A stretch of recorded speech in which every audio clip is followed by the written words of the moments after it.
DraftKings will match your initial deposit up to $600. Deposit $600, play with $1,200. DraftKings.com, promo code STU.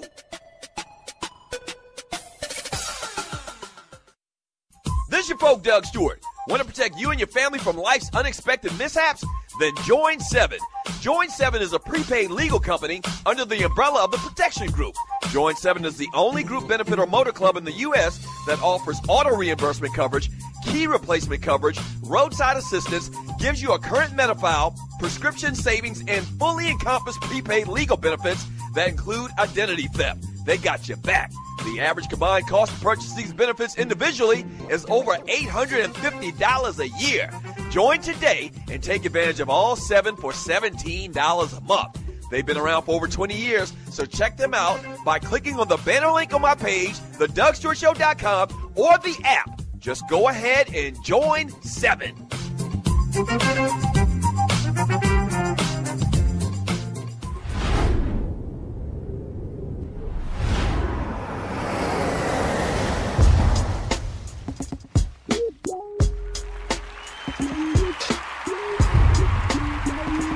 Welcome back to the Doug Stewart Show.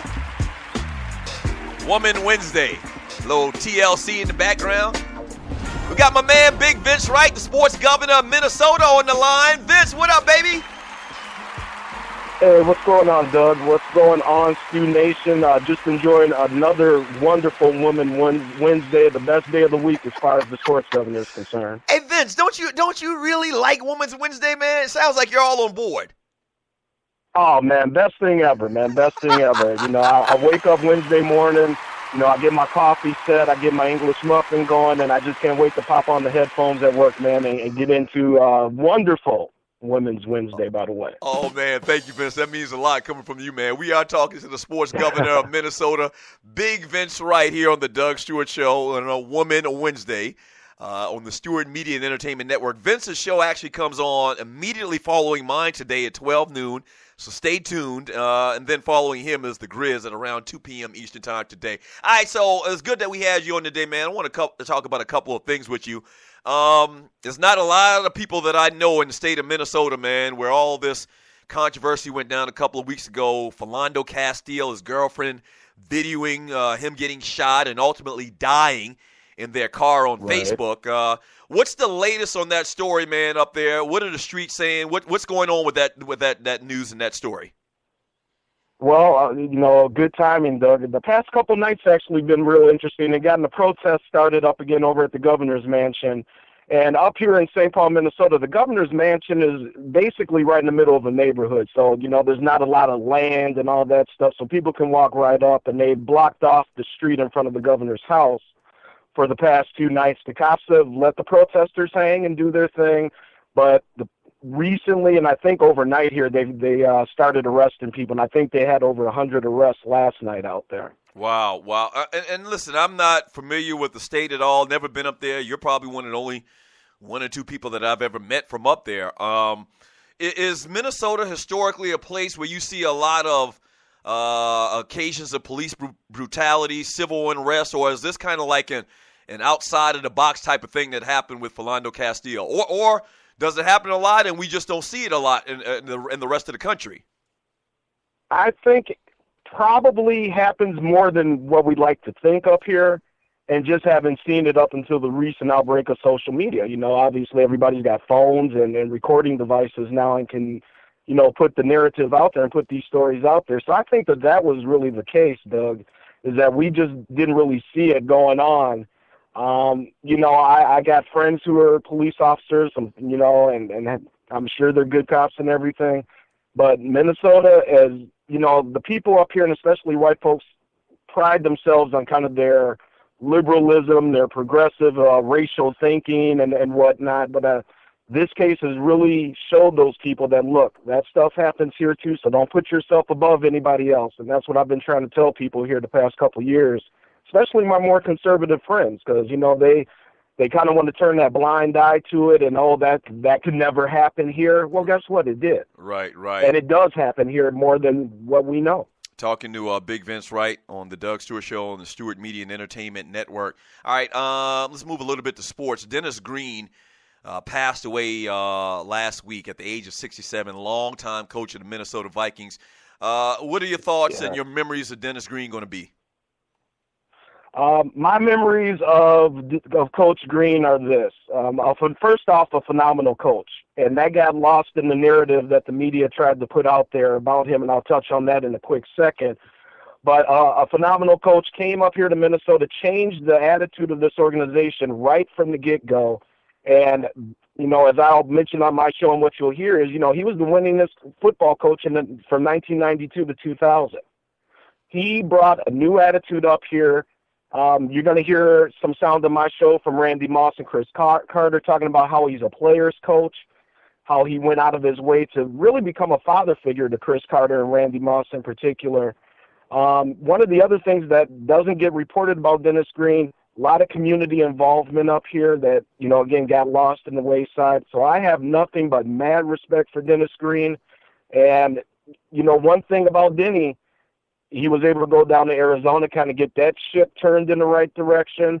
He was able to go down to Northwestern University and do the same thing. And at Stanford, his team pulled off a upset win over number 1 ranked Notre Dame. So, folks out there in the Stu Nation, man, Google Denny Green, and you're really going to be surprised that not only a coaching innovator that he was, but also a pioneer. Because, Doug, the time the Vikings hired him, he was only the second black head coach hired in the modern era of the NFL. Yeah, interesting thing. I didn't even realize that he had played at such a high level of football when he was in college. He was actually a very established running back at Iowa back in his younger days. Yeah, he had a little stint in the school down south, as we call it up here in Minnesota. Right. He had a little stint in the Canadian Football League as well. All right, so obviously Dennis Green.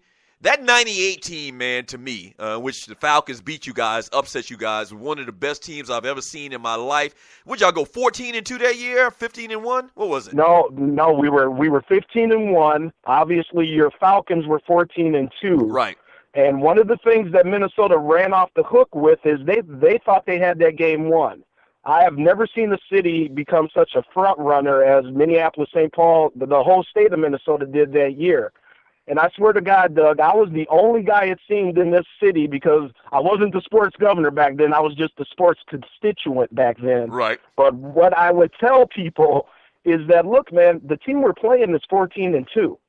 They're up here playing, remember the Will Smith song, Miami? They redid that with Vikings lyrics. They're playing that 24/7 up here. And it's like, we didn't even play the game, and the team we're playing is 14-2. Yeah. And we saw what happened, so... unfortunately, Vikings fans learn hard lessons sometimes. Yeah, it was shocking for y'all, but it was great for us. It was unbelievable, man. I was like, if I had any money at all, I would have put it all on the Minnesota Vikings that game, man. Right. It seemed like they kind of clinched up at the end. Now, let me ask you this one last question. Like, if you were to poll Minnesota Vikings fans up there, who do you think would be the most memorable guy or the guy they have the most love for? Would it be Denny Green or would it be old school Bud Grant? It would be old school Bud Grant, and let me touch on a couple different things because real quick, I do want to mention in Dennis Green's tenure, his relationship with the press up here became almost a circus unto itself. Now, Dennis Green claimed that certain members of the media were out to get him and that they actually had what was quoted as a cabal meeting in a secret location, 3 prominent Minneapolis sports writers to take out Dennis Green and their stories. Bad press, give them hard questions, during interviews, things like that. So Denny always kind of had to deal with that, and there is a lot of truth to that. I personally think that meeting did happen with the 3 people that came out that were named in that. So he was always dealing with that off the field up here. Again, back in 1992, Doug, a black coach, it wasn't as common, obviously, as it is now. So there was racism at play.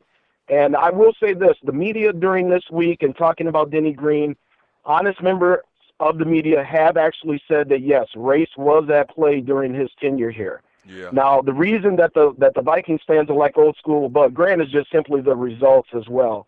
We didn't win Super Bowls, but we got the 4 of them. We won, tons of division championships in a row. back when Green Bay was not even mentioned. It was the Vikings and everybody else in the division. So, Bud Grant's always going to kind of win out that way. And you saw him last year when he came out there, it was below zero, and he had his little golf shirt on. That's why people love Bud Grant up here. But Denny Green, and it's been nice to see this week, is finally starting to get the respect that he deserves from the Minnesota fans. All right, before we let you go, Vince, anything else you got for me, man? Well, of course, 25th anniversary, Doug. Your Atlanta Braves are in town. So the great state, the great state of Minnesota is celebrating the 1991 World Series win. Poor Ron Gant running over my man Kent Herbeck on first base. Beautiful thing, man. So, we're going to be celebrating that up here. Taking down the Braves in 91. And in fairness, though, one of the greatest World Series of all time. But, man, it was a beautiful series. Kirby Puckett, rest in peace. Yeah. They actually found the chair where he hit his famous home run ball. I think it was Game 6 of that series. And they got that installed in Target Field now. So lots of celebrations going on with the Atlanta Braves in town, Doug. Yeah, so you got interleague play this weekend, Twins and the Braves, and the World Series was in 91. So I didn't, I'm not that big of a baseball fan in the first place, and I definitely wasn't paying attention to the Braves in 91. A lot more so when I moved to Atlanta. I moved to Atlanta in 95, but I do remember the Twins and the Braves. One thing I remember about that series was on how close it was. Wasn't it something like every game was separated by like one run or something like that? Yeah, I think there was one game that was kind of a blowout, and then the Braves won that game, but the home team won every game in that series. That's right. So it just goes to show you.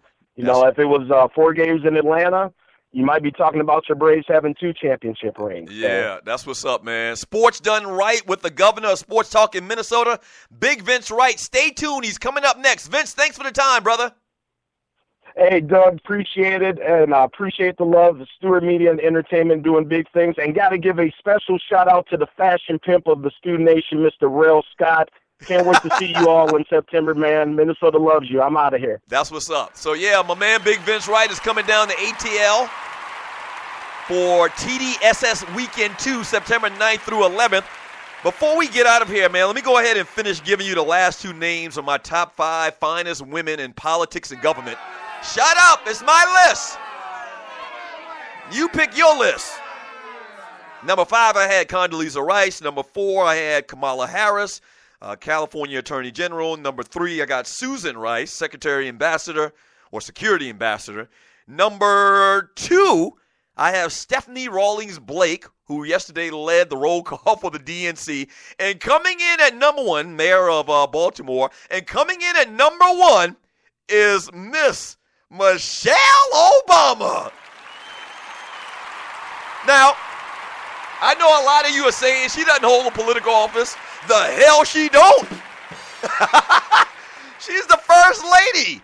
She got more political power than anybody else on this damn list.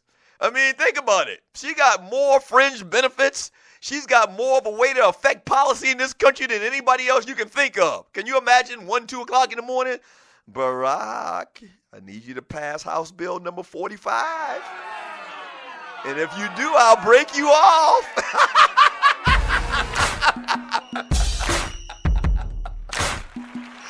Yes, sir. You're damn right she's a politician.